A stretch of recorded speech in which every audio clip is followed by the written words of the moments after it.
This is a qualitative study of multiple generations of the same family who've lived in the same place for at least four, often 7 or more generations, as far back as they can trace it, looking at how this helps their feelings of belonging and their sense of place. Okay, well, I started off by thinking about Heidegger's ideas of belonging, dwelling and the place, and also he equates thinking and building. And when I think about building, I'm not just talking about building physical buildings, but also building relationships. So that's where I'm drawing on some of Heidegger's work. In terms of Merleau-Ponty, he has a very embodied philosophy. And the phenomenological aspect is that we really are in the world and of the world.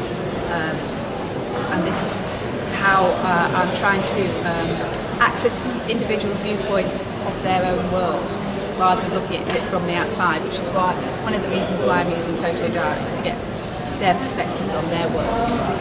In terms of Schutz, he has the idea of the life world and different worlds in terms of potential, actual and restorative reach, which covers both the past, the present and the future, and all these aspects are being covered in terms of the intergenerational aspect. So I'm looking at people who are alive now, looking at their parents, looking at their children, looking at the whole lifespan, not just of one individual, but of the family, and therefore, as I believe, families are the basis of community, of the community as well.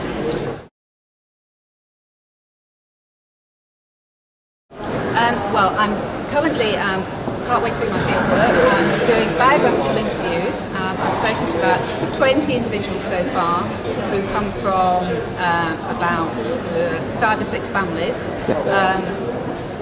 Not all of them, I haven't always spoken to multiple generations of the same family. Some of them have been unable to persuade other family members to take part, but other ones I've spoken to 3 generations of the same family.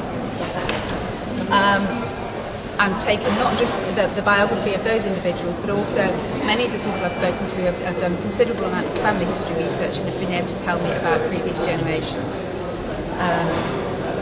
I'm also asking people to do photo diaries for me, and this is where we get a connection then into place. I've asked them to take a photo of every place they go to during the week and to write down who they meet, where they go and why they go there.